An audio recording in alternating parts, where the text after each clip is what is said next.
Hello goodies, welcome back to my channel. तो जैसे कि आप लोगों को मेरी पिछली वीडियोस से पता ही लगा होगा कि कल सैटरडे को मुझे पता लगा कि आज संडे को मेरा टेस्ट है। तो सैटरडे को ही मैं पढ़ने बैठ गई थी और यहाँ पे मैं ज़ूलॉजी के नोट्स रिवाइज़ कर रही थी।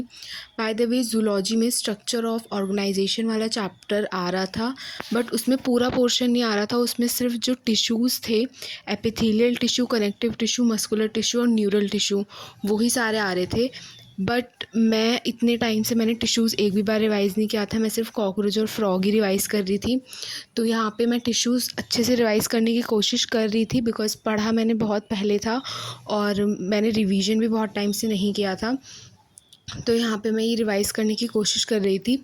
बाय द वे, मैं रिवाइज़ तो कर रही थी, बट इसके बाद मैंने इसको बंद करके रख दिया था क्योंकि मुझसे रिवाइज़ नहीं हो रहा था। और उसके बाद मैंने जो है फ़िज़िक्स का रिवीजन स्टार्ट किया था। यहाँ पे मैं फ़िज़िक्स का ही रिवाइज़ कर रही थी। फ़िज़िक्स में हमारे 3 चैप्टर्स आ रहे थे। सबसे पहले वेक्टर्स, दूसरा आ रहा था यूनिट्स एंड मेज़रमेंट, एंड तीसरा आ रहा था motion in a straight line. Motion in a straight line में जितना सर ने पढ़ाया था वही वाला पोर्शन आ रहा था, और सर ने काफ़ी थोड़ा सा पढ़ाया था, लाइक एवरेज वेलोसिटी तक ही सर ने उस टाइम पे पढ़ाया था, तो वही आ रहा था।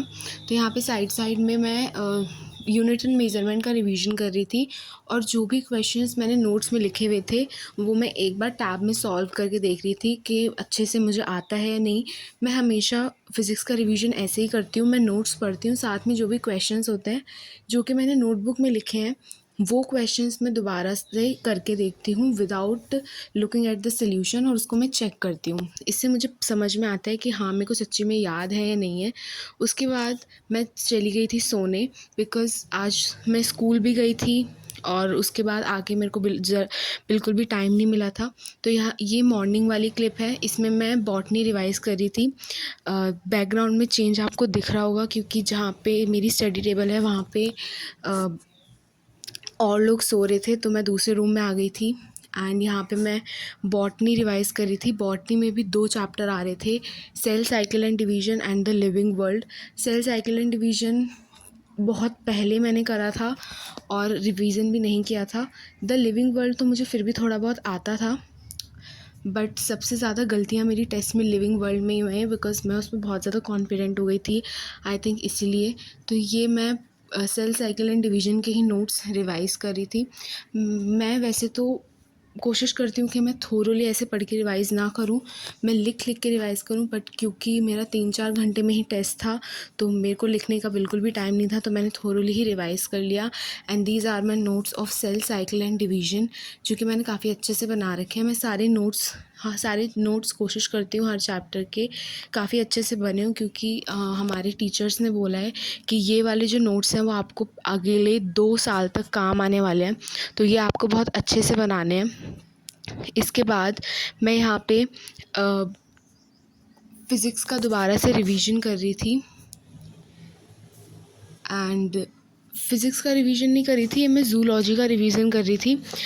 गाइस, ज़ूलॉजी मेरे को बहुत पसंद है, बट पता नहीं क्यों मेरे को याद ही नहीं रहा कि स्ट्रक्चर ऑर्गेनाइजेशन में टिश्यू वाला टॉपिक भी है और मुझे वो भी रिवाइज़ करना है। मैं पिछले कुछ दिनों से सिर्फ फ्रॉग एंड कॉकरोच पे ही ध्यान दे रही थी, एंड ये वाला पार्ट मेरा बिल्कुल छूट गया था, and I am feeling very bad at that time कि अगर मुझे पता होता तो मैं फ्रॉग एंड कॉकरोच को थोड़ा सा छोड़ करके टिश्यू वाला टॉपिक रिवाइज़ कर लेती। बट एक चीज़ मुझे बैच में भी गलत लगती है कि ये जो टेस्ट का सिलेबस है, ये संडे को टेस्ट होता है तो ये फ्राइडे या सैटरडे को डालते हैं। आपको कम से कम 1 हफ़्ते पहले टेस्ट का सिलेबस डालना चाहिए ताकि हम लोग अच्छे से प्रिपेयर कर पाएँ। तो एंड यहाँ पे तो फिर ये करने के बाद मैं यहाँ पे कट आउट कर रही थी मैंने जो जो पढ़ लिया था। तो मैंने बॉटनी पूरी कंप्लीट कर ली थी, दोनों चैप्टर। ज़ूलॉजी का पूरा रिवीजन कर लिया था, टिश्यूज़ वाला। एंड इसके बाद मेरे 2 टॉपिक्स बचे थे, which is vectors and chemistry. तो केमिस्ट्री तो आपको पता ही है, मेरा सबसे बड़ा नाइटमेयर ही केमिस्ट्री है। तो केमिस्ट्री को बाद के लिए छोड़ के मैं सबसे पहले वेक्टर्स कंप्लीट कर रही थी। तो या और मैं दोबारा से एक बार सिलेबस चेक कर रही थी कि कहीं कुछ रह ना जाए। तो इसके बाद मैंने एक बार स्ट्रक्चर ऑर्गेनाइजेशन वाले चैप्टर के डायग्राम्स भी देख लिए थे और बाकी जो बॉटनी के जो चैप्टर्स थे उनके भी डायग्राम्स देख लिए थे, बिकॉज डायग्राम्स बहुत इंपॉर्टेंट होते हैं, स्पेशली बायो में तो डायग्राम्स से बहुत क्वेश्चंस बनते हैं। और ये जो मैंने मतलब अभी डायग्राम्स देखे थे, इससे भी 3 से 4 क्वेश्चन टेस्ट में थे और आते हुए भी मैंने 2 क्वेश्चंस गलत कर दिए बिकॉज ऑफ मिसअंडरस्टैंडिंग।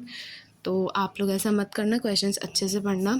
और यहाँ पे मैं वेक्टर्स मेरा बचा हुआ था, तो मैं वेक्टर्स के ही जितने भी क्वेश्चंस लिखे हुए थे मेरी नोटबुक में, वो क्वेश्चंस मैं दोबारा से करके देख रही थी।